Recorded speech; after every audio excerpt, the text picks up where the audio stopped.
Jadi selamat pagi semuanya. Makasih buat yang udah join pagi-pagi buta kayak gini. Jadi saya Imre, saya salah satu Google Developer Expert di Cloud. Dan hari ini kita bakal ngebahas tentang Google Cloud IoT Core. Jadi apa itu Google Cloud IoT Core? Sederhananya ini buat ngebantu teman-teman bikin aplikasi IoT biar lebih simple. Jadi nggak perlu mikirin intranya kayak gimana. Jadi tinggal fokus sama device dan aplikasi si IoT-nya itu sendiri. Jadi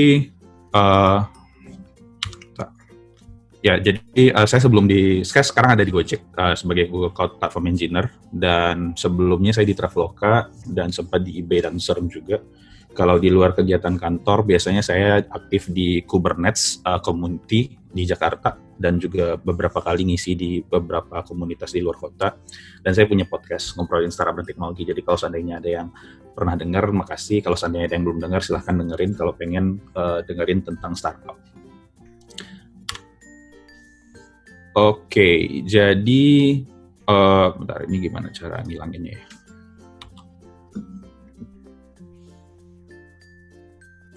Bentar. View screen. Jadi kalau seandainya kita ngobrolin tentang IoT, biasanya apa sih permasalahan yang paling besar? Biasanya untuk IoT itu sendiri menjawab pertanyaan bisnis dan operational question itu adalah salah satu permasalahan. Kenapa? Karena biasanya kalau dulu waktu saya masih kuliah di elektro, kita punya IoT device itu cuma bisa nge-record doang. Kemudian kita ngelihat langsung datanya, apa itu lewat terminal di laptop atau kita punya LCD screen. Nah, tapi sekarang IoT itu udah punya mesh, bisa ada banyak device yang terintegrasi, bisa connect, dan muncul masalah-masalah baru. Misalkan, gimana sih caranya kita nge-track device status, apakah device-nya masih nyala atau enggak. Kemudian kalau seandainya kita punya external device, misalkan katakan IoT device kita connect dengan suatu alat, misalkan AC. Gimana caranya kita ngecek apakah AC itu nyala atau enggak. Dan kemudian gimana juga cara kita ngecek lokasi dari si device tadi. Itu jadi permasalahan yang common di IoT, tapi lambat laun itu udah diselesaikan. Dan kemudian ada masalah-masalah lain. Gimana sih caranya kita ketika punya device, kita bisa ngontrol device itu dari jarak jauh. Kita nggak perlu ngupdate codingannya langsung, tapi kita bisa ngirim komen, katakan dari sebuah server atau dari cloud langsung ke IoT device tertentu, supaya dia bisa melakukan tugas-tugasnya. Nah, ada masalah lain lagi terkait security. Jadi gimana caranya kita ngamanin masing-masing device? Gimana caranya kita tahu bahwa device yang terkoneksi ke server kita adalah device yang sebenarnya kita inginkan untuk connect? Jangan-jangan nanti ada device-device palsu di luar sana yang juga connect ke server kita, tapi kita nggak tahu. Nah, itu juga jadi salah satu permasalahan. Kemudian ada juga isu tentang detecting anomalies. Jadi gimana caranya kita tahu bahwa dari semua sistem kita yang jalan ini ada beberapa device mungkin yang lagi bertingkah aneh atau mengirimkan data-data yang seharusnya di luar ekspektasi. Nah, ada juga tentang predicting maintenance. Jadi contohnya misalkan kita punya sebuah device yang butuh baterai. Tapi kita kalau seandainya device-nya udah ke-deploy di berbagai tempat, kan nggak mungkin juga kan tiap hari kita cek ke sana apakah baterainya masih ada. Nah, kita juga butuh tahu kalau seandainya baterai itu akan habis, itu kapan, supaya kita bisa nge-schedule frequent maintenance. Misalkan kalau seandainya kita udah tahu data baterainya, kemudian dalam 5 hari ke depan kayaknya baterainya akan habis, berarti 3 hari ke depan kita harus datang on-site dan ngeganti baterai. Jadi hal-hal kayak gini yang sebenarnya lebih sering terjadi permasalahannya di lapangan. Dan salah satu teknologi yang bisa nge-solve-nya adalah Google Cloud IoT Core. Jadi hari ini presentasi kita akan ngebahas tentang beberapa poin ini. Jadi pertama apa itu Google Cloud IoT Core, kemudian ada fitur namanya Device Manager, ada security juga, gimana cara nge-secure device kita. Kemudian ada protokol bridge. Sebenarnya protokol bridge ini ada 2. Ada MQTT dan ada HTTP. Jadi yang akan saya bahas hari ini cuma MQTT, karena demonya nanti juga akan menggunakan MQTT. Jadi saya pikir ya udah bahas MQTT aja. Kemudian ada showcase.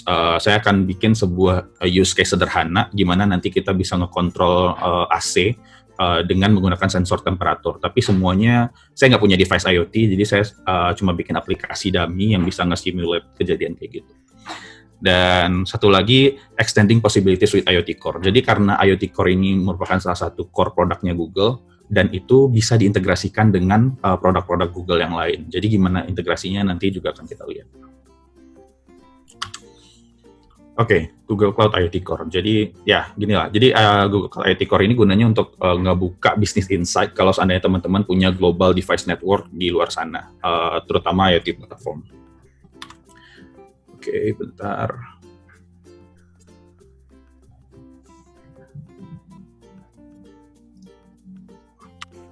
Apa nggak muncul nih? Oke, gini aja. Jadi, oke, bentar. Kayaknya ada internetnya agak slow. Di sini ada gambar sebenarnya. Saya nggak tahu kenapa. Tapi anyway, jadi Google Cloud IoT Core itu sebenarnya ada di tengah-tengah sini. Jadi di sini ada gambar Raspberry Pi sebenarnya. Yang kalau seandainya teman-teman lihat di sini ada Raspberry Pi di sini. Dan kemudian di sebelah kanannya ada aplikasi IoT di smartphone kita. Nah, sebenarnya yang dilakukan oleh Google Cloud IoT Core itu adalah menjembatani si device tadi dengan aplikasi kita sendiri. Nah, di tengah-tengah sana, di antara Google Cloud IoT Core ini ada beberapa produk Google yang bisa diintegrasikan. Jadi ada Google Cloud PubSub, ada Google Cloud Data Flow untuk data processing, ada Data Studio untuk namanya BI untuk ngelihat visualisasi. Kemudian ada BigQuery juga untuk nge-run query, nge-run analytics segala macam. Ada Google Cloud Machine Learning kalau seandainya kita pengen ngintegrasiin produk IoT kita sama machine learning. Dan ada Cloud Function untuk ngeproses data dari si IoT Core itu sendiri. Kemudian kita lanjut. Oke, jadi ada beberapa fitur dari Google Cloud IoT Core. Jadi yang pertama itu ada Device Manager. Jadi gunanya Device Manager itu sebenarnya untuk maintain logical configuration dari device-device kita. Kita nanti akan masuk ke sini. Kemudian ada protocol bridge, jadi dia bisa membuat connection endpoint untuk MQTT dan HTTP. Dan endpoint ini udah automatically load balance. Jadi kalau seandainya teman-teman traffic-nya makin gede, teman-teman nggak perlu khawatir akan ada isu di mana traffic-nya nggak balance antara satu service dan service lain. Kemudian ada juga role level access control. Jadi karena si Google Cloud IoT Core ini udah integrate sama produk Google, jadi dia juga terintegrasi dengan IAM, Identity Access Management Role di GCP. Jadi kalau seandainya teman-teman punya service account atau punya user role tertentu, teman-teman bisa integrasiin juga ke si Google Cloud IoT Core. Terus gateway. Gateway ini gunanya untuk apa? Jadi kalau seandainya teman-teman bayangin device IoT di lapangan, sebenarnya banyak device IoT itu yang by nature nggak bisa connect ke internet. Contohnya kalau seandainya device IoT-nya itu cuma punya microprocessor, microcontroller, sama Bluetooth. Sementara dia nggak punya modul Wi-Fi. Terus gimana caranya supaya device-device tadi bisa tetap connect ke Google Cloud? Yang dilakukan adalah kita akan punya sebuah device gateway yang bisa terkoneksi dengan Google Cloud IoT Core, tapi nanti device-device kecil kayak si Google Cloud, microprocessor dan si Bluetooth device tadi akan connect ke gateway. Jadi dia si gateway ini semacam router lah yang akan mengkonekkan data-data device-device tadi ke internet. Jadi yang device yang Bluetooth tadi nggak perlu connect ke internet, tapi tetap bisa ngirim data ke Google Cloud. Bentar. Oops.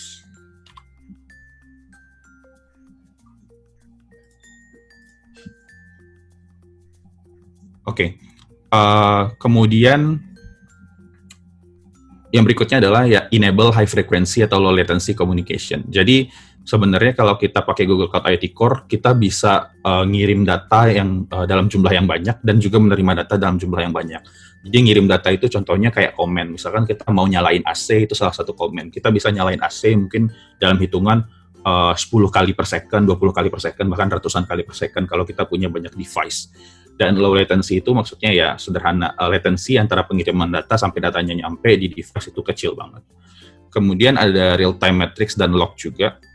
Jadi real time metrics ini karena si lagi-lagi IoT Core ini udah integrate sama produk GCP, jadi kita bisa lihat metrics dari si device dan juga log dari device tadi di Google Cloud. Kira-kira kayak gitu. Itu dengan menggunakan Google Cloud Stack Driver untuk memonitor device log dan metrics. Nah, kira-kira arsitektur Google Cloud IoT Core itu kayak gini, sederhananya. Jadi ini ada device, device itu nanti akan connect dengan Google Cloud IoT Core di box yang biru, dan di dalamnya itu ada beberapa komponen. Yang pertama itu ada MQTT atau HTTP Protocol Bridge. Kemudian ada device manager, ada authentication, ada monitoring, ada data broker. Nah, sementara kita sebagai user, kita juga cuma akan berhubungan dengan bagian device manager untuk nge-manage device atau configuration dari si registry. Nah, sementara itu kalau seandainya kita lihat di sini, kita punya device. Device itu dia akan ngirim data telemetri ke protocol bridge. Data telemetri ini nanti akan masuk ke data broker dan di-forward ke Google Cloud PubSub. Jadi semua data yang dikirimkan oleh device di Google Cloud IoT Core itu akan masuk ke Google Cloud PubSub. Disinilah poinnya kenapa si produk Google Cloud IoT Core ini bisa diintegrasikan dengan produk-produk GCP yang lain, kayak Google Cloud Function, Google Cloud Data Flow, dan lain-lain, karena semuanya udah masuk ke dalam Google Cloud PubSub.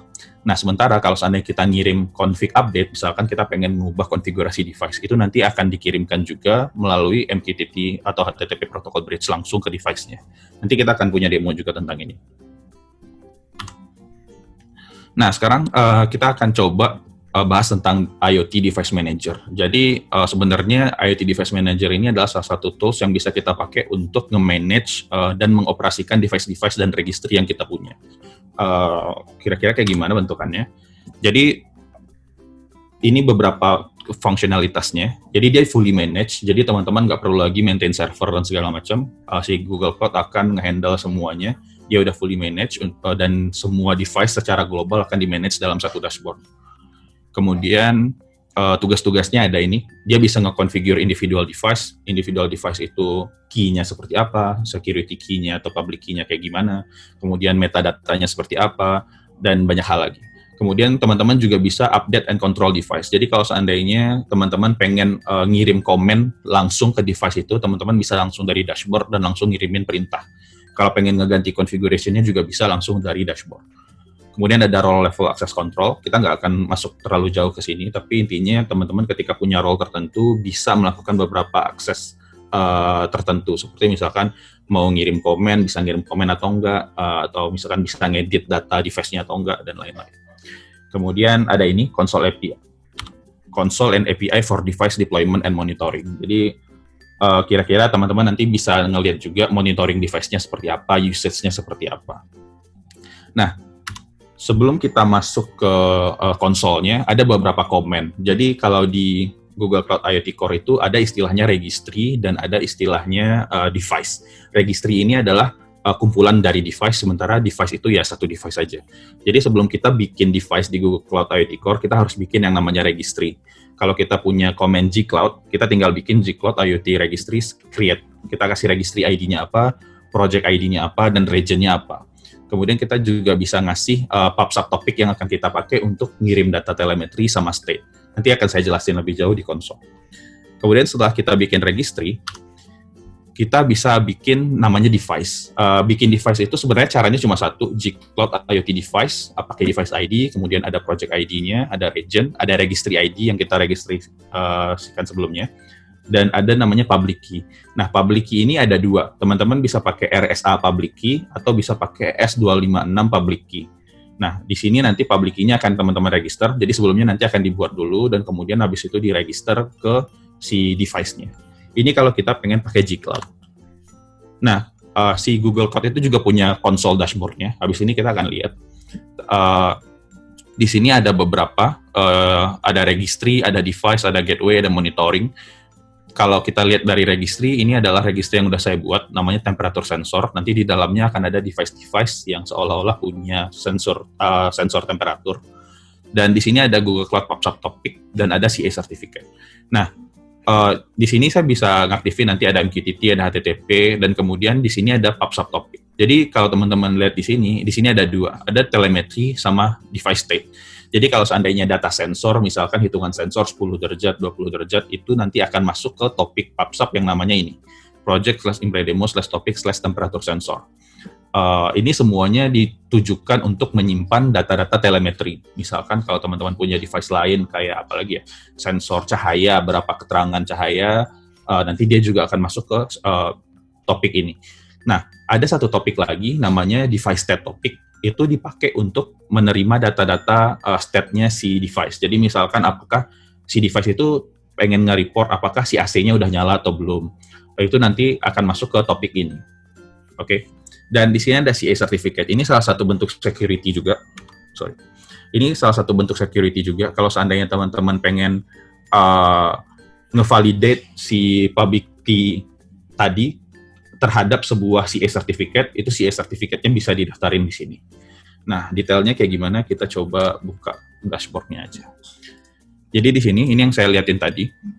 Kita coba bikin yang baru aja, registry.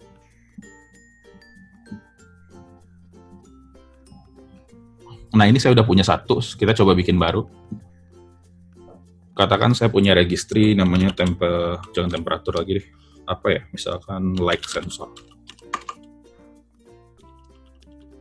Terus saya bisa pilih regionnya di mana. Saya mau di US, di Eropa atau Asia. Karena paling dekat Asia, kita pilih di Asia aja.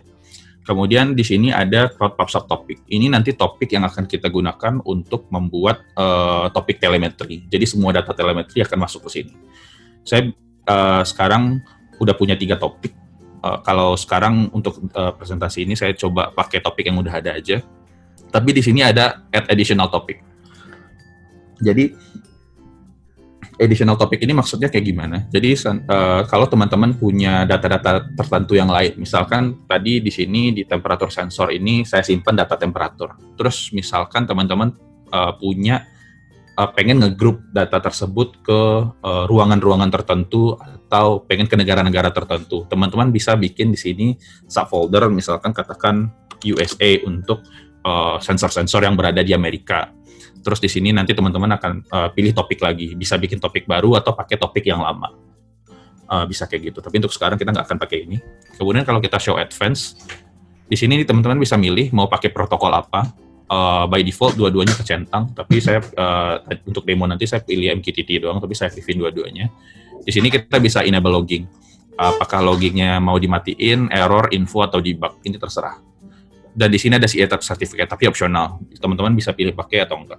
Kalau seandainya udah, nanti kita tinggal create, dan kemudian nanti dia akan jadi kayak yang udah ada tadi. Bentar. Kenapa nih? Oke. Nah, nanti jadinya akan kayak gini. Nah, kalau udah di sini, teman-teman nanti bisa add device. Di sini saya udah punya 2 device, sensor 0 sama sensor 1 yang saya pakai untuk demo. Dan kalau seandainya kita pengen bikin device lagi, sama, saya tinggal kasih sensor 3. Kemudian saya bisa kasih metadata. Metadata ini misalkan saya mau ngasih tahu location-nya ada di mana. Katakan location-nya ada di Blok M.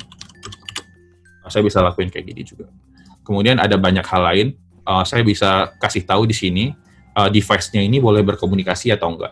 Ada allow atau block. Nah, tujuannya buat apa sih? Kenapa harus bisa di-block? Katakan terjadi sesuatu pada device ini. Nanti kita bisa dari konsol untuk ngeblok data-data di sini supaya nggak ngerusak data-data di server atau hal-hal lain. Nah, makanya di sini ada fitur allow atau block. Kemudian ada logging juga, teman-teman bisa enable logging, dan di sini ada authentication. Jadi di sini ada authentication, teman-teman nanti setelah membuat public key atau dan private key-nya, teman-teman bisa masukin di sini. Bisa pilih formatnya apakah RS256 atau RS256. Atau bisa juga RS256 yang udah desain sama sertifikat X509. Kira-kira kayak gitu. Tapi saya nggak akan coba buat, karena udah ada kira-kira bentuknya kayak gini nanti. Gini, saya udah punya sensor 01 untuk temperatur, nanti jadinya akan seperti ini. Nah, kira-kira kayak gitu. Nah, tadi saya bilang teman-teman bisa update config dan send comment juga kan. Bisa block communication juga. Di sini kalau seandainya teman-teman pengen ngirim konfigurasi tertentu ke device-nya, bisa langsung kayak gini. Bisa kasih datanya apa, kemudian send to device. Atau kalau pengen send comment juga bisa bikin di sini dan bisa kasih tahu subfoldernya apa. Terus send comment. Jadi ada banyak fitur lah kira-kira di dashboard-nya ini. Oke. Kita coba lanjut.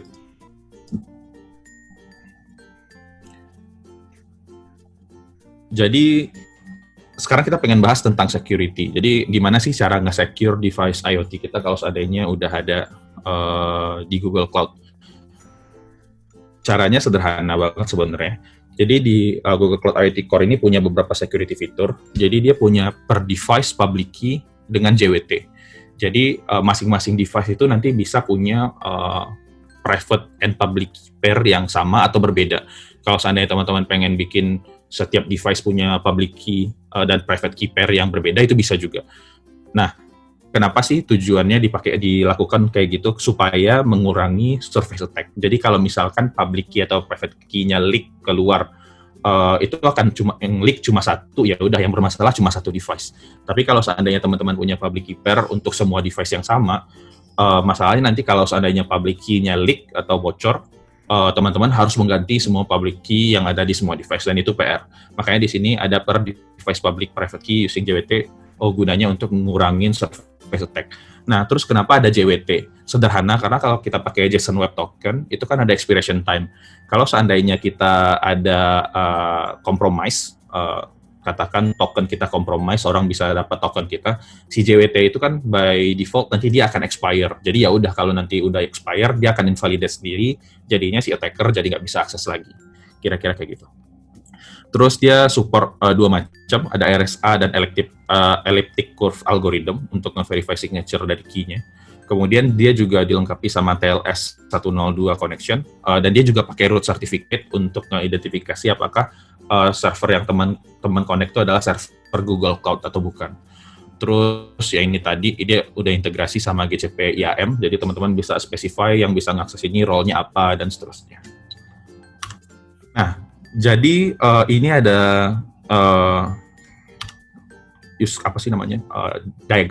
diagram yang dipakai untuk nge-generate si device credential. Jadi kalau seandainya teman-teman lihat di sini adalah provisioner, bisa kita atau bisa CLI. Kemudian kita akan buat namanya key pair, public key dan private key. Kemudian setelah kita buat, kita bisa ngeregisterin device kayak yang saya tunjukin tadi di dashboard. Kita create device, kita kasih device ID-nya dan kita kasih public key. Setelah kita nge-create ini, si device manager-nya nanti akan nge-save public key yang udah kita kasih. Kemudian setelah dia di-save, dia akan ngirim signal OK, dan kemudian private key yang udah kita buat di sini nanti akan digunakan langsung di device. Bentukannya kayak gimana nanti saya akan lihat ini demo. Tapi flow-nya kira-kira kayak gini. Create key pair, create device, kemudian store private key di device. Nah, ini untuk nge-generate RSA key dan elliptic curve key-nya. Jadi ada dua opsi, teman-teman bisa pakai yang manapun. Yang pertamanya kita pakai OpenSSL, kita di sini nge-generate RSA dan kita nge-generate RSA private, dan kemudian setelah kita dapat private, kita akan generate public key-nya. Nah, yang akan kita kasih ke Google Cloud Core ketika kita ngeregisterin device adalah si public key. Jadi either itu RSA public PEM atau EC public PEM, kira-kira kayak gitu. Nah, ini yang tadi,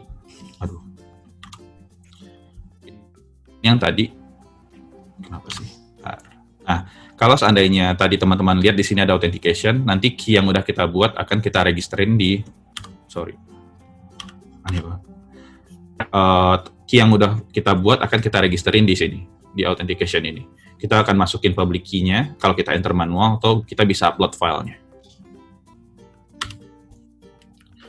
Nah, terus device authentication. Tadi kita udah ngeregisterin public key. Sekarang gimana caranya kita nge-authenticate device ketika device itu pengen connect ke internet.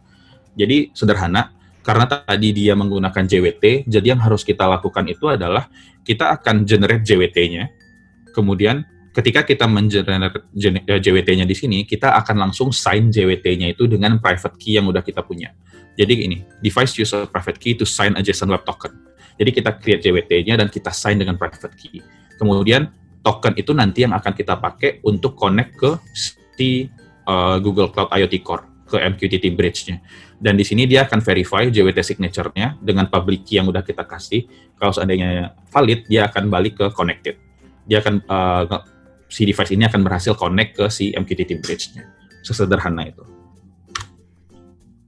Oke, kita akan masuk ke bagian yang inti banget dari presentasi ini. Kita akan ngebahas tentang protokol bridge MQTT sama showcase dari demo yang udah saya siapin.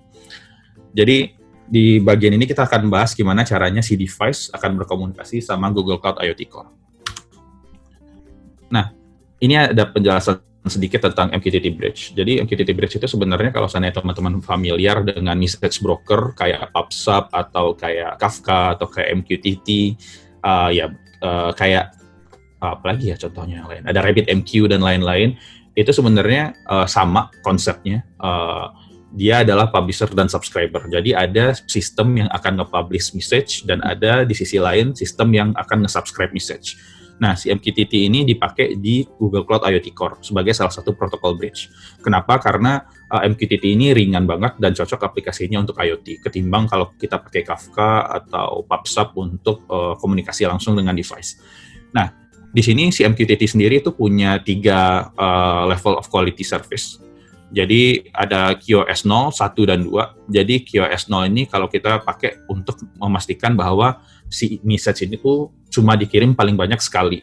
Kalau kita pakai QoS 1, itu deliver at least once. Jadi dia bisa dikirim sekali, 2 kali, 3 kali, atau 4 kali. Jadi terserah. Tapi yang penting dia pernah dikirim sekali. Dan ada QoS 2, deliver exactly once. Exactly once ini sebenarnya sulit banget implementasinya. Dan sampai sekarang si exactly one ini belum disupport untuk IoT Core. Jadi kalau seandainya teman-teman pakai IoT Core, itu either pakai QoS 0 atau QoS 1. Nah, untuk connect ke MQTT Bridge di Google Cloud IoT Core, sebenarnya ada 2 server. Server yang pertama adalah mqtt.googleapis.com, either itu di port 883 atau 443, atau ada satu lagi domain yang LTS, long term support. Jadi ada MQTT 2030 ltsaps.go. Nah, masing-masing ini untuk connect ini teman-teman nanti akan butuh server certificate. Itu akan dipakai oleh Google untuk memastikan bahwa teman-teman connect ke server yang benar. Nah, kalau seandainya bedanya apa? Kalau seandainya teman-teman punya aplikasi IoT yang mungkin dari segi compute dia kecil, dan segi storage dia juga kecil. Katakan kita cuma punya microcontroller yang ukurannya cuma 256 kilobyte. Kita disarankan untuk menggunakan LTS domain karena ukuran dari si sertifikatnya juga sangat kecil, yaitu kurang lebih 1 kilobyte. Sementara kalau kita pakai yang server yang pertama, itu ukuran sertifikatnya lumayan gede, relatif gede ketimbang yang pertama. Jadi kalau seandainya aplikasi kita menggunakan Raspberry Pi, mungkin kita bisa pakai server pertama. Tapi kalau kita pakai microcontroller yang size-nya jauh lebih kecil, disarankan untuk menggunakan LTS domain. Kira-kira kayak gitu.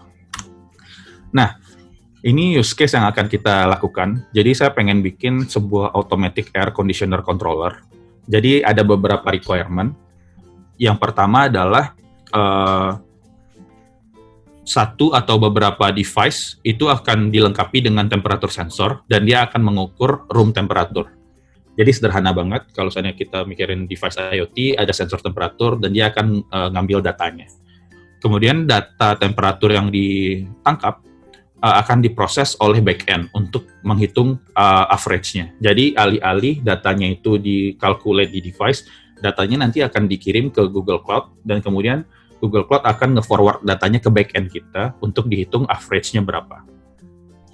Kemudian, kalau seandainya average temperaturnya lebih besar daripada 25 derajat Celcius, nanti back-end akan ngirim perintah untuk menyalakan air conditioner. Kalau seandainya di bawah 25 derajat, nanti dia akan matiin si air conditioner-nya. Jadi, kita akan nge-simulate gimana caranya si back-end app kita bisa ngirim comment langsung ke device-nya. Terus, yang keempat, backend should be able to control sensor ping interval in the device. Jadi kalau seandainya kita punya device IoT kan kita bisa ngatur ya berapa kali sih si device itu akan ngirimin data dalam 1 menit, katakan sekali dalam 1 menit atau 2 kali dalam 1 menit. Nah, kita pengen sensor ping interval itu bisa dikonfigur dari backend. Jadi itu nggak di hardcode di device tapi dikonfigur di backend supaya backend bisa ngasih tahu sensor 1 laporannya sekali 5 detik ya, atau sekali 10 detik ya, sensor 2 laporannya sekali 15 detik ya. Kita bisa bikin kayak gitu. Oke. Overall arsitekturnya nanti akan seperti ini. Kalau seandainya teman-teman lihat, kita punya MQTT device, ini adalah IoT device, kita punya air conditioner, Dan di sini ada Google Cloud IoT Core. Jadi si device ini, MQTT device, nanti akan berkomunikasi dengan Google Cloud IoT Core. Sorry. Nanti si Google Cloud IoT Core-nya akan berkomunikasi dengan backend kita dengan menggunakan Google Cloud PubSub. Jadi topik-topik yang tadi udah kita bikin, ada temperature sensor, ada device state, akan masuk ke Google Cloud PubSub dan akan diteruskan ke backend kita. Backend-nya nanti akan menggunakan Go, sementara si device IoT-nya akan menggunakan si Python. Ya. Nah, nanti ketika si backend itu pengen merubah data dari si device-nya, dia akan langsung ngirim komen ke si Google Cloud IoT Core dengan menggunakan Golang SDK Google Cloud IoT Core. Jadi kira-kira kayak gitu. Kita akan mulai dari hal yang paling sederhana. Yang pertama ingin kita lakukan adalah kita ingin connect ke Google Cloud IoT Core. Jadi untuk connect itu cuma akan ada 2 sistem yang bekerja. Ada MQTT device sama Google Cloud IoT Core-nya. Dan hal yang perlu kita perhatikan di sini adalah kita akan connect ke Google Cloud IoT Core dengan menggunakan JWT yang udah desain dengan private key. Dan kemudian ketika kita bikin kliennya, kita juga akan bikin 2 subscription yang akan ditujukan untuk topik config dan topik comment. Kenapa kita butuh ini? Karena nanti supaya ketika si backend-nya itu pengen ngirim data tentang config device dan pengen ngirim komen ke device, si device-nya bisa nangkap datanya. Kira-kira kayak gitu. Makanya di sini nanti kita akan subscribe ke 2 topik ini. Oke. Di sini ada device client ID. Ini sebenarnya cuma untuk ID dari si device-nya aja. Jadi device client ID yang akan kita registerin ke Google Cloud IoT Core, formatnya kayak gini. Project ID, location, region, dan kemudian ada registry ID, dan device ID. Ini akan kita pakai untuk nge-authenticate si device-nya ke Google Cloud IoT Core. Kita akan masuk ke codingan.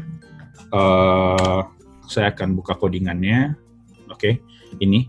Jadi ini ada codingan yang akan kita pakai untuk connect. Kalau teman-teman lihat di sini ada get client. Ini ada codingan Google Cloud IoT-nya. Di sini ada client. Ini client ID yang tadi. Project, location, ada registry, device. Kita akan bikin client ID dan kita configure client-nya dengan menggunakan client ID tadi. Dan di sini kita akan connect dengan menggunakan username, password. Nah, username-nya nggak penting, bisa dikasih apapun. Tapi password-nya itu harus JWT yang udah desain sama private key. Nah, create JWT ini ada di sini. Ini sederhana banget. Teman-teman bikin token JWT dengan IAT waktunya sekarang, kemudian expiration-nya kapan, dan kemudian kita kasih info project ID-nya apa. Dan kemudian kita buka private key-nya, kita baca, dan di sini kita akan encode si token tadi dengan private key yang udah kita buat. Nah, di sini kita juga harus nyantumin si algoritmanya apa, apakah itu RSA atau EC256. Setelah kita ngelakuin ini, nanti kita akan dapat token JWT yang udah desain dengan private key. Nah, kita balik lagi ke sini. Setelah kita dapat client, di sini kita akan set TLS certificate-nya untuk connect ke Google Cloud. Di sini kita udah cantumin sertifikatnya. Nanti akan saya liatin sertifikatnya apa. Dan di sini saya kasih tahu TLS versionnya berapa. Nah, bagian ini di sini ini dipakai untuk nge-subscribe ke event-event yang terjadi di MQTT di Google Cloud. Jadi katakan saya punya MQTT topic device ID config untuk listen ke event-event perubahan konfigurasi dari device. Sementara di sini saya punya topik device comment untuk nge-listen apakah si backend tadi ngirimin comment atau instruksi tertentu atau enggak. Nah, semuanya akan saya subscribe dan kemudian setelah selesai saya akan return kliennya. Kalau pengen lihat dia jalan kayak gimana? Kayak gini. Jadi saya kasih tahu Python MQTT IoT demo, saya kasih tahu registrinya apa, cloud region-nya apa, project ID-nya apa, sensor ID-nya berapa, sensor 01 sama persis kayak yang tadi di dashboard. Dan ada algoritma. Saya pakai private key ES256 dan kemudian ada CA certificate root spam. Ini bisa didapat dari website Google. Nah, private key-nya saya kasih tahu ada di sini di ecprivate.pem dan kemudian saya kasih tahu jalanin program device demo. Kalau seandainya sekarang saya jalanin, di sini teman-teman lihat dia akan create JWT using ES256 dari private key ini, kemudian dia subscribe dan kemudian setelah connect kita akan punya callback untuk ngecek apakah dia udah connect atau enggak. Nah, kira-kira kayak gitu untuk connect. Kalau seandainya saya punya device lain, saya bisa ngelakuin hal yang sama. Saya bisa run command yang sama, tapi dengan device ID sensor 2. Kalau seandainya sekarang saya jalanin, itu akan sama aja. Tapi dia akan sekarang subscribe to device sensor 2 command. Jadi ketika si backend ngirim komen ke device 1, si device 2 nggak akan dapat komennya, karena dia cuma dikirim spesifik langsung ke device 1 di sini. Kira-kira kayak gitu. Terus abis itu kita lanjut dulu.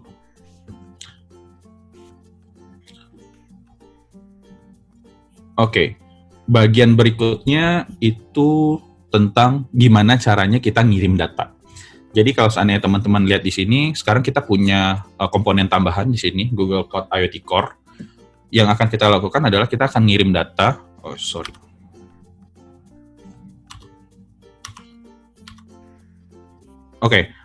Yang akan kita lakukan di sini adalah kita akan publish telemetri data. Di sini kita akan ngirim data dari device MQTT ke Google Cloud IoT Core dan ke PubSub. Nah, yang dilakukan adalah kita akan publish telemetri datanya ke topik device ID/event.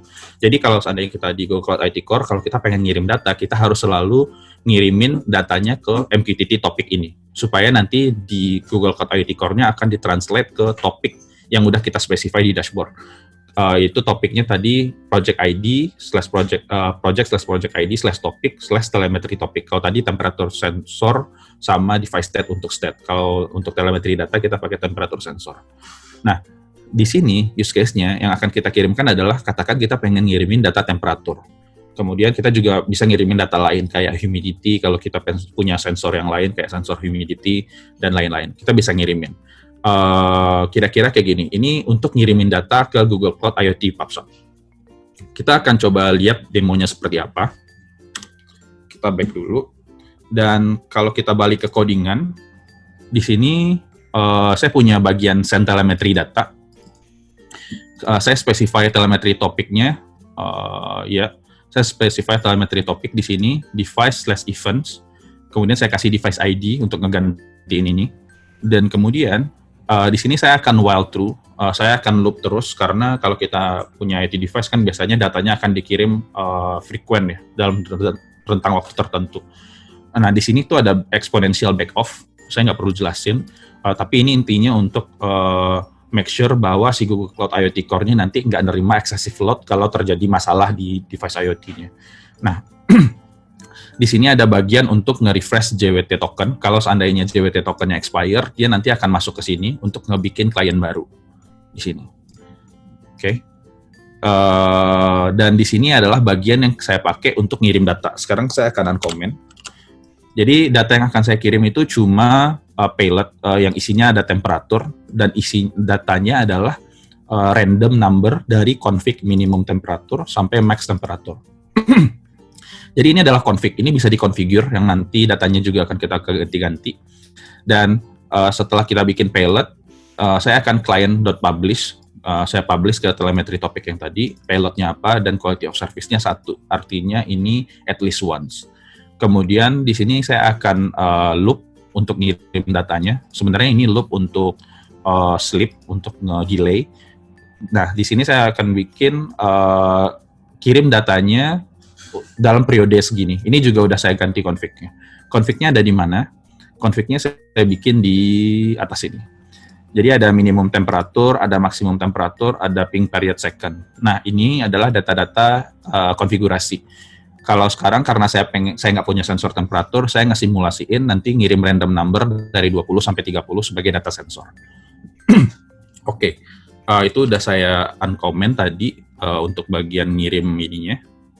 Datanya. Sekarang kita akan coba stop dua-duanya dan saya akan coba run lagi.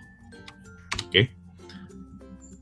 Sekarang dia mulai ngirim data, publishing telemetri data temperatur 23. Terus dia ngirim lagi, publishing telemetri data temperatur 26. Oke. Jadi di sini kita bisa ngelihat dia sebenarnya udah mulai ngirimin data. Nah, karena datanya itu dikirim ke Google Cloud IoT Core, jadi si Cloud IoT Core akan nge-forward datanya ke PubSub. Karena sekarang kita belum punya back-end-nya belum jalan, kita bisa ngelihat datanya di dashboard Google Cloud IoT Core. Jadi ini adalah Google Cloud PubSub dashboard. Kalau teman-teman lihat di sini ada temperatur sensor, oke. Kalau kita klik, nanti kita bisa lihat di sini ada subscription yang udah saya buat. Bentar. Namanya adalah testing. Oke, di sini ada testing. Kalau saya klik,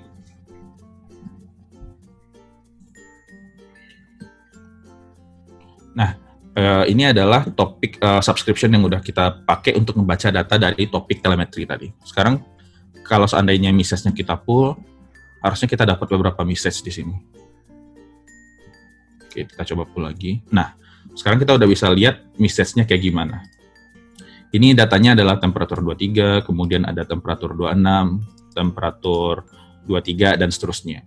Jadi ini data-data yang udah dikirimin oleh si Google Cloud IoT Core. Sekarang datanya udah ada di PubSub. Oke. Nah, ntar saya akan stop dulu ini. Sekarang kita pengen bahas ini. Sekarang datanya udah ada di IoT PubSub. Sekarang gimana caranya kalau seandainya kita punya aplikasi backend di sini, kita pengen nge-consume. Sekarang kita udah punya datanya di Google Cloud IoT PubSub. Sekarang kalau seandainya kita punya backend app, gimana caranya kita nge-consume data dari si IoT PubSub tadi? Kita akan punya sebuah aplikasi backend Go yang udah saya buat juga, dan aplikasi ini nanti akan nge-listen ke topik telemetri topik. Nah, aplikasinya bentuknya kayak gimana? Kita masuk ke codingan aplikasi backend. Mana ya? Kayaknya saya lupa, ada di project yang sama. Ini ada IoT server.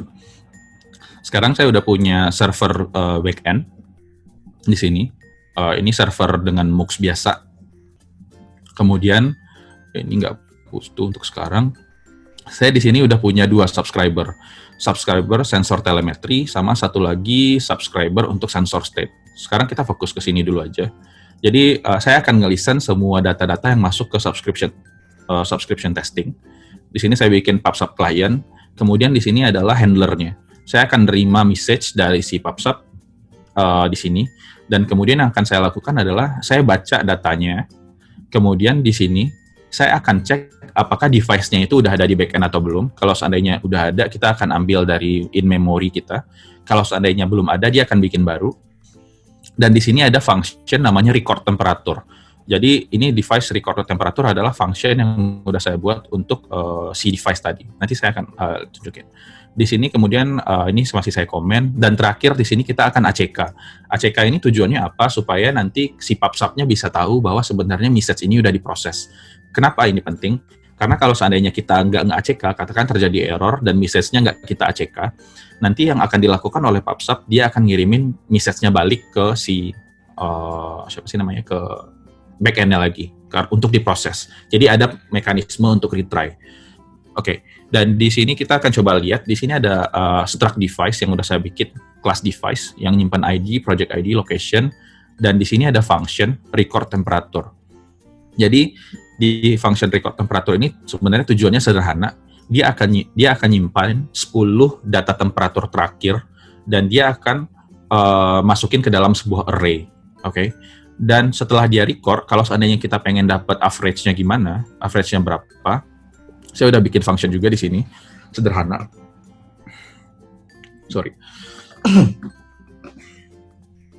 Saya udah bikin function di sini yang tugasnya untuk nge-loop si sensor temperatur tadi datanya, dan kemudian menghitung average. Jadi sederhana banget.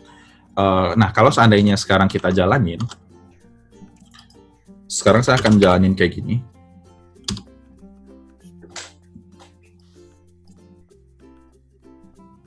Oke, kita lihat. Dia servernya start. Nah, dia akan mulai ngebaca sensor, data-data sensor yang udah dikirim sebelumnya. Kenapa ada data yang masuk sementara sekarang IoT device-nya mati? Karena ketika datanya udah dikirim sama Google Cloud IoT Core ke PubSub, data tadi belum di-ACK. Makanya data-data ini ada lagi karena si Google Cloud PubSub akan nge-retry datanya. Makanya si backend tetap bisa nerima datanya. Makanya di sini, kalau seandainya sekarang saya coba nyalain, Saya nyalain device IoT-nya lagi. Nanti backend mulai ngambil data, temperatur 28, kemudian dia akan ngambil data lagi, dia hitung average baru lagi, ketika ada data baru lagi, nanti dia akan menghitung average baru lagi. Kira-kira kayak gitu, gimana caranya kita nge-consume message di Google Cloud Apps. Oke, ini saya stop lagi. Dan kita coba lanjut ke sini. Nah, tadi kita udah punya sistem yang bisa ngirimin data dan bisa dikonsum oleh backend. Sekarang gimana caranya kalau si backend pengen bilang bahwa tolong dong ping periodnya diperbesar, diperlama, jadiin katakan dia itu cuma ngirim 5 sekali dalam 5 detik atau sekali dalam 10 detik. Kita bisa ngelakuin namanya update device configuration. Nah, yang dilakukan di sini adalah sederhana. Kita akan, saya udah bikin sebuah REST API yang akan nerima JSON body ini. Dan kemudian kita akan ngirim data dari user ke backend kita lewat REST API, post request ke device/device ID/config. Kemudian data itu akan di-forward ke Google Cloud IoT Core, dan Google Cloud IoT Core akan nge-publish message ke MQTT brokernya ke topik ini, /device/device ID/config. Jadi nanti si device-nya akan nge-listen datanya di topik ini. Kira-kira kayak gitu. Kita akan coba lihat demonya. Kita ke codingan dulu aja. Mana ya codingannya? Oke, ini. Nah, saya punya codingan server di sini yang saya pakai untuk change device config. Di sini saya udah punya REST handler. Saya ambil device ID-nya, kemudian saya baca configuration-nya, dan kemudian di sini saya kirim deconfigure, device configure. Saya kasih config-nya berapa, dan saya pas si kliennya untuk ngirim data ke Google Cloud Config. Kalau kita buka metode configure ini, itu ada di device ini. Jadi yang dia lakukan sebenarnya adalah dia akan bikin representasi byte dari data tadi, kemudian dia bikin request untuk ke Google Cloud IoT Core-nya, dan kemudian dia akan manggil function yang namanya modify cloud to device config. Dia akan kasih tahu path-nya. Path-nya itu apa? Itu sama kayak client ID tadi. Kalau tandanya teman-teman ingat, project, location, registry, device, yang kayak tadi. Dan dia akan ngasih tahu request-nya apa. Dan ini akan dipanggil request-nya, dan kemudian dia akan dapat respons. Ketika dia dapat respons, kita akan simpan di config sebagai config baru dari device tadi. Oke, ini codingan si back-end-nya untuk ngirim data. Sementara di IoT-nya, kita akan masuk ke sini. Jadi, ketika kita tadi bikin get client, kita sebenarnya ngeregisterin satu callback namanya onMessage. OnMessage ini yang akan dipakai untuk ngambil data dari si MQTT publish-nya. Nah, di sini ada onMessage yang udah saya buat. Kemudian di sini saya komen sekarang. Saya akan uncomment. Jadi yang saya lakukan adalah saya akan ngecek apakah itu adalah topik untuk ngerubah config atau bukan. Kalau seandainya iya, nanti saya akan update configuration-nya, min temperaturnya saya ganti jadi min temperatur yang dari backend, dan max-nya saya ganti dari temperatur dari backend juga, dan ping period-nya saya ganti dari backend juga. Kira-kira kayak gitu. Oke. Sekarang kita akan coba jalanin servernya. Saya jalanin ini dulu. Oh, sorry, salah. Dan sekarang saya coba jalanin ini. Sekarang udah jalan dua-duanya. Bentar, udah jalan. Sekarang karena saya udah punya REST full API, saya akan panggil. Jadi saya kasih tahu device sensor 01 config. Saya bisa ganti di sini jadi ping periodnya 1 second dan min temperaturnya 30 sama 35. Kalau seandainya kita balik ke sini dikit, saya pindahin dulu biar gampang. Nah, sekarang tuh min temperaturnya di sini adalah 30 sama 35 dan ping periodnya adalah 2 second. Kalau seandainya sekarang saya ganti di sini jadi 10, jadi 0 dan di sini jadi 10. Ini saya ganti jadi 1, saya kirim. Oke, udah berhasil. Kita lihat si backend-nya akan ngasih tahu config-nya set, dan kemudian dia akan nge-update version-nya, dan di sini dia udah menerima config yang baru. Kira-kira kayak gitu. Nah, setelah dia menerima config yang baru, saya nggak ngerti kenapa ini temperaturnya masih 28, tapi harusnya dia udah keganti sih. Jadi, di sini dia ngasih tahu bahwa data yang diterima adalah minimum temperatur 0 dan maksimum temperatur 10, dan ping periodnya jadi 1. Nah, ini adalah nanti data yang akan dipakai untuk ngupdate si configuration yang ada di sini. Bentar saya cek config-nya di sini belum update. Kenapa ya? Harusnya ketika dia masuk ke sini, dia otomatis akan manggil ini. Oh, saya juga nggak ngerti kenapa. Bentar, kita coba cek.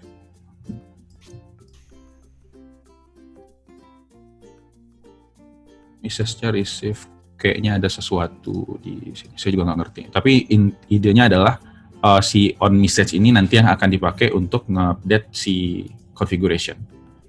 Mungkin ada yang salah, saya nggak tahu. Nanti coba kita cek lagi. Oke.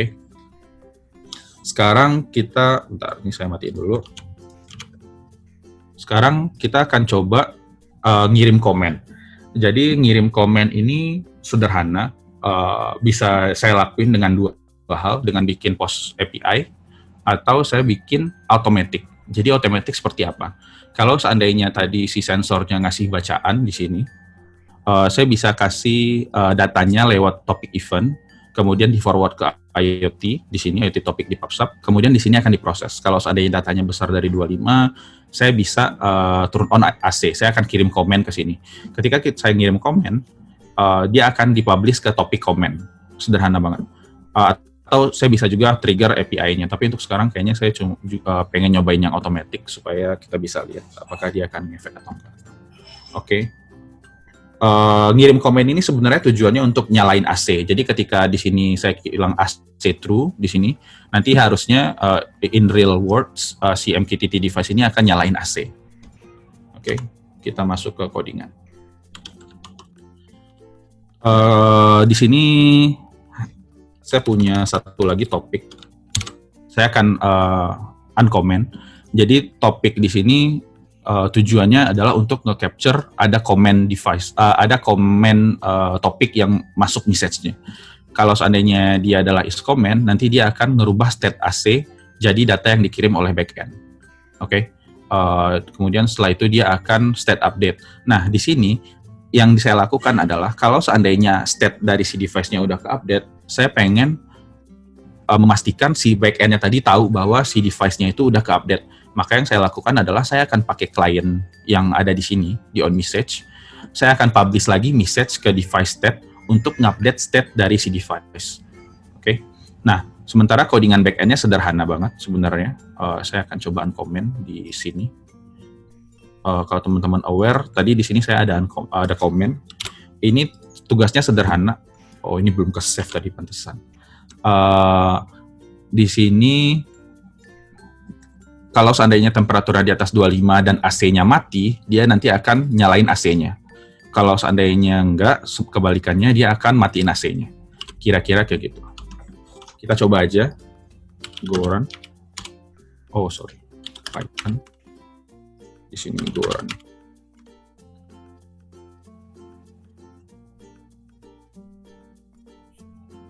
Nah, di sini kalau teman-teman lihat, FYI aja, ketika kita ngirim config tadi yang terakhir di sini, ini config yang kita kirim terakhir, dia itu akan disimpan di Google Cloud IoT Core. Ketika device-nya connect lagi, si config itu akan dipakai oleh Google Cloud IoT Core untuk ngirim data. Jadi kalau teman-teman lihat sekarang, shipping period-nya udah jadi 1 second. Minimum temperaturnya 0 dan maksimum temperaturnya jadinya 10. Oke. Nah, sekarang ini kan artinya AC-nya lagi, suhu ruangannya dingin, jadi nggak perlu nyala AC. Makanya di sini AC-nya false. Sekarang, kalau seandainya yang saya lakukan adalah saya kirim komen, config-nya saya ganti, minimum temperaturnya jadi 50, max temperaturnya jadi 80. Katakan kita pengen nge-simulate ruangan yang lagi panas banget. Kita kirim komen lagi.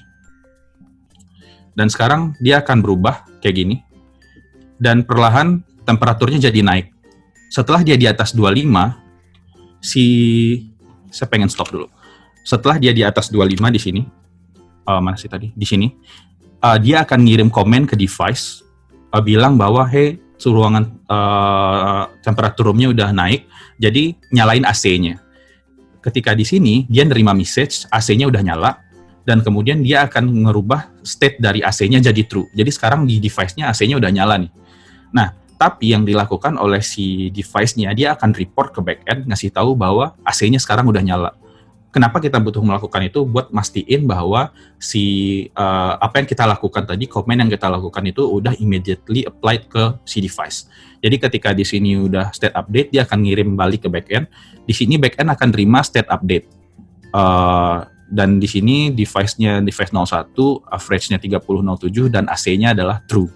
Nah, di sini sekarang makanya kita udah tahu bahwa AC-nya itu sekarang udah nyala. Jadi kalau AC-nya udah nyala, si backend nggak perlu lagi tugasnya nyalain si AC. Kira-kira kayak gitu. Nah, kita balik dikit ke backend. Di sini ada bagian di mana saya nge-subscribe sensor state. Kalau teman-teman lihat, ini yang akan menerima data state dari si device tadi. Jadi ketika kita receive, kita akan baca message-nya, kemudian dia akan ngupdate data yang udah kesimpan di memori. Dan kemudian dia nggak CK. Oke. Kira-kira kayak gitu. Ini terakhir, seperti enggak terakhir juga, ada beberapa lagi. Nggak apa-apa, udah dikit kok, udah hampir habis. Sekarang, nah ini udah kita tunjukin juga sebenarnya gimana kita bisa nge-publish device state to MQTT. Jadi tadi ketika AC-nya udah nyala di device-nya di sini, si device-nya akan ngirim data ke backend untuk ngasih tahu AC-nya udah nyala. Dia akan publish message ke device ID state dan kemudian akan di-convert ke state topic yang udah kita define di dashboard dan di-forward ke backend. Kira-kira kayak gitu. Sama kayak tadi, kalau kita lihat codingannya dikit, ini adalah bagian yang saya maksud di sini. Jadi dia akan baca message-nya apa, kemudian dia akan lihat memorinya udah ada device itu atau belum, kemudian dia akan ngupdate data dari si device tadi. Apakah AC-nya udah nyala atau belum? Kalau seandainya udah, dia akan set jadi true, kalau belum dia set jadi false. Kemudian di sini ada log doang biasa. Kira-kira seperti itu. Dan kalau seandainya oke, ini udah hampir slide terakhir. Jadi itu tadi demonya kira-kira kayak gitu. Tapi itu kan sederhana banget. Kita punya aplikasi device IoT, kita kirim ke Cloud IoT Core, masuk ke PubSub, masuk ke backend. Sekarang gimana caranya kalau seandainya kita itu punya banyak use case. Katakan kita pengen ingest data IoT-nya, kemudian kita pengen simpen datanya di database, dan mungkin kita juga pengen ngelakuin BI. Kita juga bisa ngelakuin itu semuanya dengan Google Cloud IoT Core. Kenapa? Karena Google Cloud IoT Core sendiri untuk data ingestion itu udah ada Google Cloud IoT Core sama PubSub. Kemudian masuk ke sini, setelah datanya di PubSub, kita bisa proses dengan data flow, function, kemudian bisa Bigtable, disimpan ke Bigtable, spanner, dan storage, dan lain-lain. Kita bisa simpan dan proses di sini. Setelah kita simpan, kita bisa analyze datanya. Kita pengen lihat, dari data temperatur tadi, kita pengen lihat biasanya peak terpanas itu ada di kisaran jam berapa sih. Nah, itu kita bisa lakukan dengan Google Cloud BigQuery dan Data Studio. Kalau seandainya kita pengen ngepredik itu gimana, kapan habisnya, katakan turunnya sensornya kapan, naiknya kapan, jam berapa aja, kita bisa pakai juga mungkin Google Cloud ML Engine untuk ngepredik. Ini ada contoh use case yang lain, gimana kita bisa nge-build and train ML model dengan menggunakan Google Cloud IoT Core, dan TensorFlow juga. Jadi di sini ada gateway device yang bisa ngelakuin processing lah. Yang udah ada application, ada TensorFlow, kemudian datanya masuk ke Google Cloud IoT Core, kemudian diproses dengan berbagai macam Google Cloud Tools di sini. Jadi use case-nya bisa di-extend sejauh apapun, tergantung dari kebutuhan teman-teman sendiri.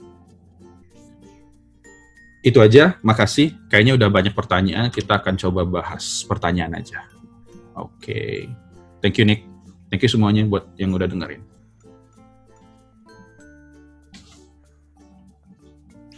Pertanyaannya langsung aja, Nick, apa gimana? Boleh, mau dibacakan atau masih yang baca?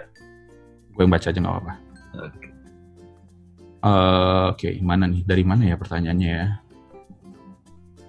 Kalau paling atas itu yang Chandra ini ya? Yang maaf, saya kan baru ya. Yang ini ya, bener ya? Ya, betul. Oke. Saya kan baru belajar IoT yang di packet tracer. Google IoT ini mirip kayak server IoT kah, tapi posisi di cloud? Iya, betul. Jadi dia punya dia sebenarnya bukan server IoT juga sih sebenarnya, dia semacam transport aja. Tapi server IoT-nya itu yang kayak saya tunjukin tadi, si backend application itu sebenarnya ada servernya. Nah, permasalahannya adalah biasanya yang terjadi orang itu mengalami kesulitan untuk menghubungkan antara si device ke server. Nah, makanya di tengah-tengah itu ada Google Cloud IoT Core supaya si Google Cloud IoT Core itu bisa ngirim data ke server dengan lebih mudah. Kalau servernya udah ada di Google Cloud, udah ada di katakan Kubernetes atau di VM dan lain-lain, selama si backend tadi bisa nge-subscribe data dari PubSub Topic, itu harusnya bisa menerima data dari device IoT. Jadi dia nggak akan nerima data langsung, IoT-nya nggak akan interact langsung ke server, tapi IoT-nya connect ke sistem yang lebih reliable, yaitu si Google Cloud IoT Core. Jadi kita nggak perlu khawatir bahwa karena data loss, akan ada disrupsi segala macam di bagian ingestion-nya. Jadi di ingestion-nya aman, setelah datanya masuk semuanya nanti si backend kita tinggal nge-listen aja ke si IoT Core-nya. Kira-kira gitu. Ini ada yang nanya bahasa Padang. Saya translate aja ya. Pertanyaannya, GCP cocok nggak dipakai untuk real-time control dan navigasi untuk UAV drone? Fitur-fitur atau function apa kira-kira untuk bisa kontrol dan navigasi? Kalau ditanya cocok atau enggak, maksudnya Google Cloud IoT Core kali ya, karena konteks bahasan kita adalah itu. Cocok untuk real-time control sebenarnya, selama si device-nya itu bisa ngirim data ke internet, dan bisa masuk ke Google Cloud IoT Core, harusnya bisa. Dan si backend pun nanti, katakan kita punya backend yang ngeproses, katakan kita punya swarm drone, ada 10 drone atau 20 drone, itu yang dilakukan adalah dia akan ngirim data ke Google Cloud IoT Core, kemudian akan dikirimkan ke backend yang akan ngambil decision untuk ngatur pergerakan dari si drone. Itu bisa. Kalau fitur-fitur atau function apa kira-kira yang bisa untuk kontrol dan navigasi, kayaknya di Google Cloud nggak ada yang spesifik untuk kontrol dan navigasi, harusnya itu diimplementasi sendiri. Kira-kira kayak gitu. Kenapa QoS 2 itu sulit? Jadi gini, kalau kita ngobrolin distributed system, untuk mastiin bahwa exactly once itu benar-benar kejadian, itu susah banget. Kenapa? Karena gini, kalau seandainya kita punya 100 server, terus kita pengen ngirim 1 kali data, yang akan terjadi apa? Kita harus tahu kan siapa sih yang udah nerima datanya, bener nggak? Nah, masalahnya adalah si 100 server yang nerima data ini nanti harus ngasih tahu apakah ada yang udah nerima. Permasalahannya adalah gimana caranya kita ngirim datanya ke satu server tertentu. Kalau seandainya kita broadcast, otomatis nanti message-nya akan diterima oleh banyak server. Jadinya dia nggak exactly once lagi. Makanya exactly once itu lebih rumit ketimbang at least once sama at most once, karena itu tadi, dia harus mastiin apakah datanya itu udah benar-benar kekirim dan cuma dikirim sekali ke banyak sistem yang udah terdistribusi. Kira-kira kayak gitu. Gimana caranya menjadi Google Developer Expert? Boleh sharing nggak, Mas? Gimana caranya? Sebenarnya saya bikin podcast, nanti coba denger aja. Ada cerita saya tentang gimana jadi GDE. Tapi intinya adalah perbanyak nulis, perbanyak bikin tutorial, dan perbanyak isi talk juga. Karena itu jadi syarat awal untuk jadi GDE. Yaitu untuk pas eligibility test. Setelah eligibility test akan ada tes bareng GDE yang lain. Kita diinterview sama GDE yang lain. Setelah lulus kita akan diinterview sama Googler 1 atau 2 kali. Setelah lulus baru kita jadi GDE. Long story short kayak gitu. Oke, apakah Google Cloud IoT ini nggak free? Kalau seandainya usage kita gede itu nggak free, tapi saya yakin Google Cloud IoT Core ini ada free tier. Jadi maksudnya free tier mungkin kalau seandainya device-nya cuma 1 itu gratis, device-nya 2 itu gratis. Mungkin kalau data yang dikirim jumlahnya masih kecil dari angka tertentu masih gratis. Kalau seandainya usage-nya makin gede itu akan berbayar. Oke. Yang on message seperti WebSocket ya. Kayaknya kayak gitu. Mestinya sih iya, implementasinya pakai WebSocket. Ini Mas Albert, ada 3 pertanyaan. Device registry itu seperti MQTT server untuk agregat atau ingest data ya? Atau hanya pengompokan saja, karena semua kan connect ke server yang sama, MQTT Google API. Dalam satu device registry baru di-add semua device yang di-allow untuk connect. Device registry seperti MQTT server untuk aggregate. Sebenarnya device registry itu bukan MQTT servernya sih Mas, karena kalau seandainya kita lihat di diagram yang tadi di sini, si MQTT-nya itu ada di sini. Sementara device registry-nya ada di sini. Jadi device registry-nya ini nanti mungkin yang akan berkoordinasi sama si MQTT server untuk melakukan satu tugas tertentu. Jadi dia sebenarnya bukan MQTT server. Untuk authentication-nya kalau untuk demo bisa pakai username dan password saja. Username dan password, emang sebenarnya dia username dan password sih. Cuman password-nya itu tadi adalah JWT token yang udah design sama private key. Kira-kira kayak gitu. Dan username bahkan sebenarnya bisa random, bisa apapun. Yang penting cuma password-nya aja. Kalau di production pun use case-nya kayak gini. Tetap sama, pakai JWT token yang udah design private key-nya. Untuk slide 26 ini apa ya? Oke. Bagaimana korelasi mapping topik MQTT dengan pub subtopik? Saya lihat di sana berbeda. Di sini tuh topiknya adalah device ID events. Di sini adalah project ID topik telemetri topik. Itu yang tadi saya lihatin di dashboard di sini. Di sini di registry. Ketika ini mappingnya di sini. Jadi karena di sini ada dua, ada default telemetry, ada device state. Ketika kita kasih dia default telemetry, semua yang masuk ke device ID, semua yang masuk ke device ID events ini otomatis akan masuk ke sini. Karena udah di map di dashboard. Kira-kira kayak gitu. Device state juga sama. Kalau seandainya tadi kita lihat ke sini, mana ya? Ini. Ketika datanya dikirim ke device state ini, device ID, state, dia akan masuk ke state topic yang udah di-define di sini. Kira-kira kayak gitu.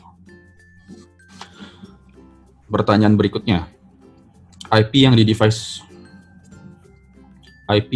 IoT pakai public atau private? Dan JWT ini semacam buat establish VPN. Saya nggak tahu ya IP yang di device IoT pakai public atau private. Saya nggak tahu karena itu kayaknya udah nggak di-expose sama si Google.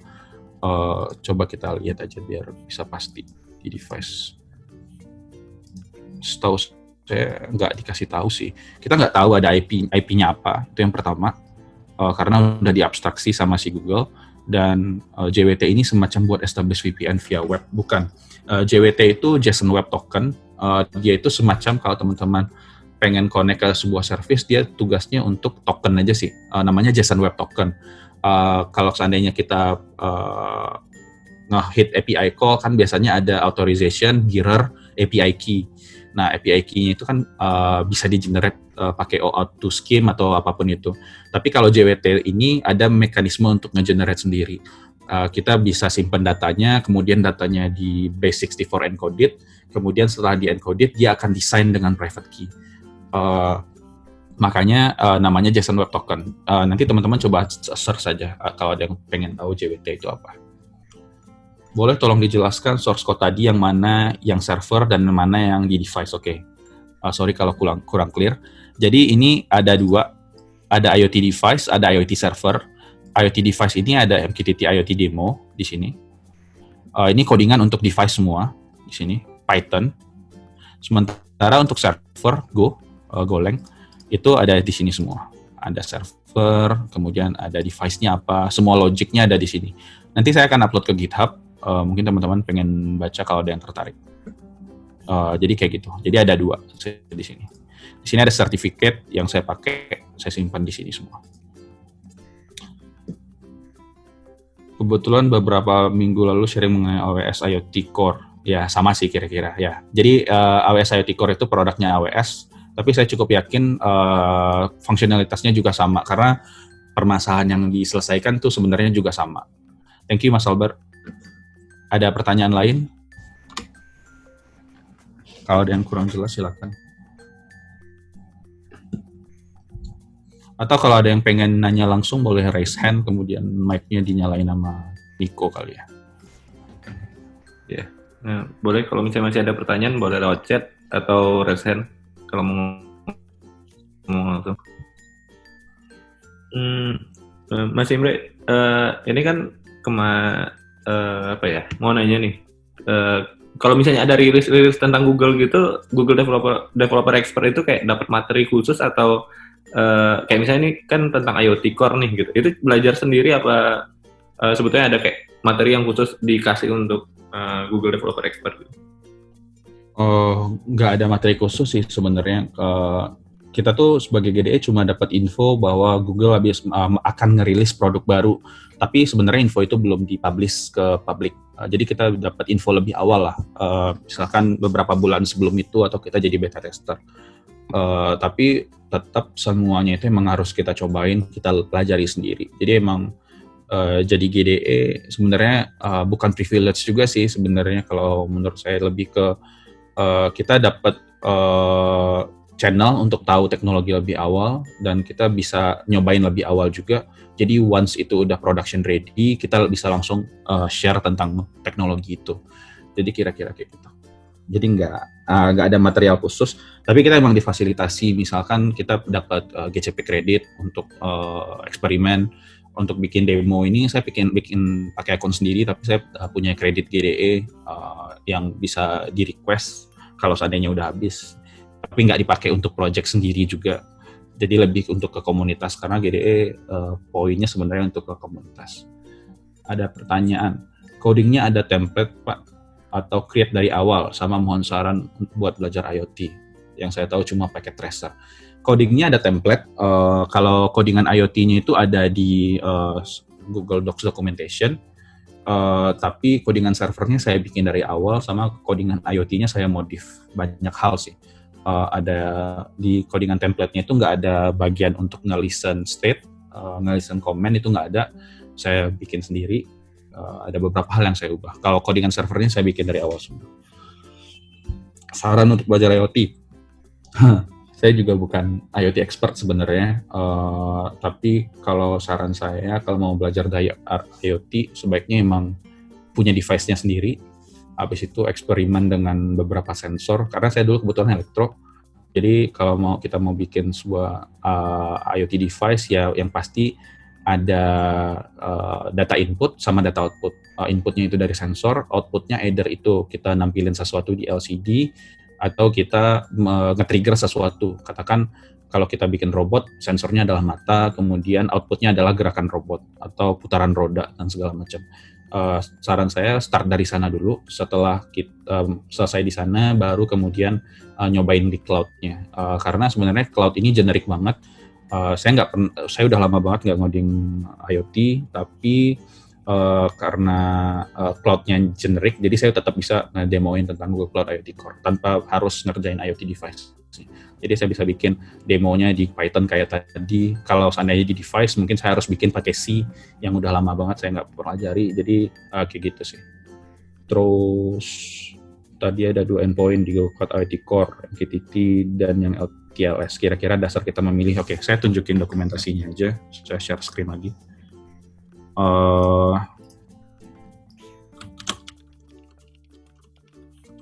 Oke.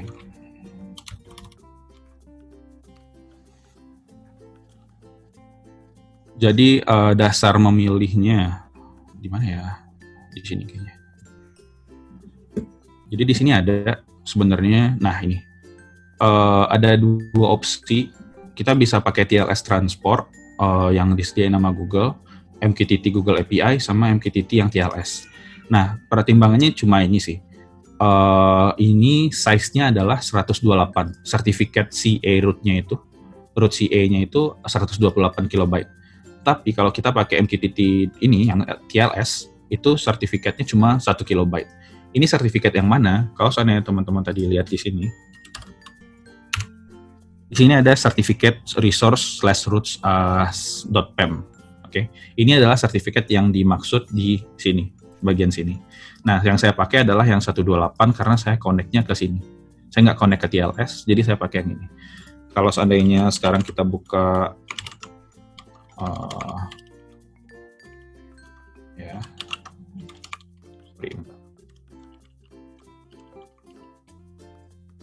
Oke, LS resources. Nah, roots.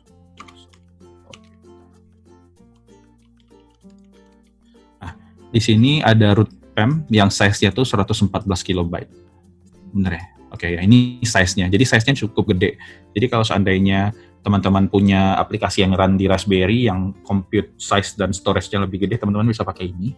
Tapi kalau seandainya jalan di microprocessor yang size-nya cuma 256 KB atau 18 KB, itu disarankan pakai ini. Kira-kira kayak gitu. Mudah-mudahan menjawab. Ada lagi. JWT wajib dipakaikah? Iya, wajib dipakai karena itu satu-satunya mekanisme autentikasinya. Takutnya device seperti microcontroller nggak support JWT. Sebenarnya JWT itu nggak disupport sama microcontroller, JWT itu disupport sama SDK. Jadi kalau seandainya teman-teman, saya coba share screen lagi aja deh. Kalau seandainya teman-teman lihat di sini, mana ya, di sini, ini kan ada bagian create JWT function. Saya kasih tahu tokennya apa, dan kemudian di sini ada jwt.encode. JWT ini adalah package di Python harusnya. Nah ini, jadi ini sebenarnya balik lagi ke language yang dipakai. Kalau di Go itu punya package JWT sendiri, kalau di Python dia punya package JWT. Jadi sebenarnya JWT itu bukan tergantung dari si microcontrollernya, tapi dia lebih ke library-nya. Kalau saya nggak pernah pakai JWT di C, tapi harusnya sih ada. Atau kalau saya nggak salah mekanisme autentikasi di C ini agak beda. Nanti coba teman-teman cek di dokumentasi Google Cloud IoT Core aja, atau lihat video Google Cloud IoT Core di YouTube. Itu ada demonya pakai C. Kalau saya nggak salah dia ngerubah private key-nya jadi apa gitu. Itu ada caranya sih. Tapi yang jelas satu-satunya cara untuk autentikasinya adalah dengan menggunakan JWT. Ada pertanyaan lagi?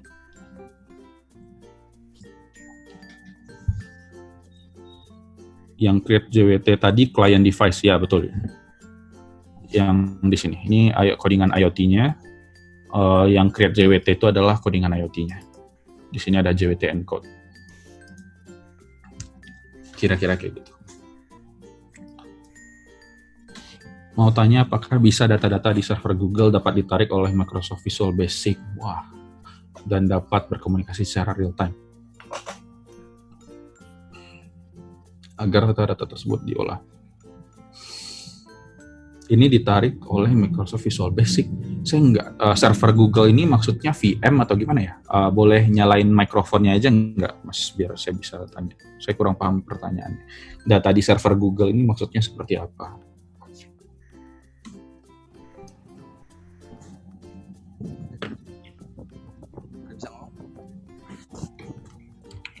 Halo?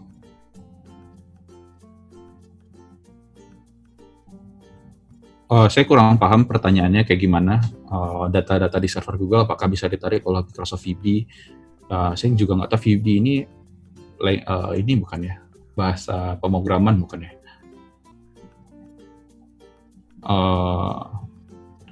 Kalau seandainya dia bahasa pemrograman, dia harusnya bisa ngambil data dari server. Lagi-lagi server ini saya nggak tahu server ini maksudnya seperti apa, tapi kalau seandainya dia ada data storage atau database, harusnya bisa ditarik ke klien tertentu, apakah itu language tertentu atau aplikasi tertentu. Gitu.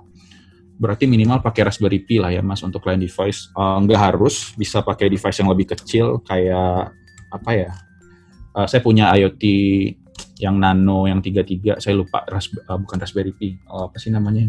Arduino Nano. Itu bisa dipakai juga, itu lebih kecil daripada Raspberry Pi harusnya, dan itu bisa dipakai. Tergantung budget, Mas. Kalau ada budgetnya buat Raspberry Pi, boleh. ESP32 mungkin bisa kok. Ada pertanyaan lain?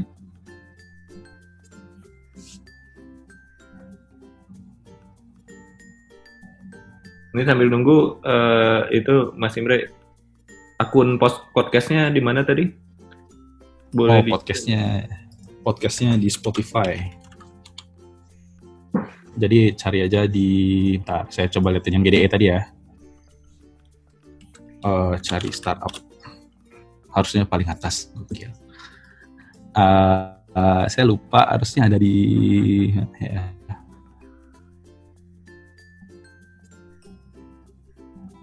Kalau nggak salah di episode ini deh, membangun komunitas teknologi. Iya betul. Di episode ini gue cerita tentang perjalanan membangun komunitas hingga jadi GDE. Di sini ada episode 14, ngobrolin startup dan teknologi. Silahkan didengerin. Ada pertanyaan lagi?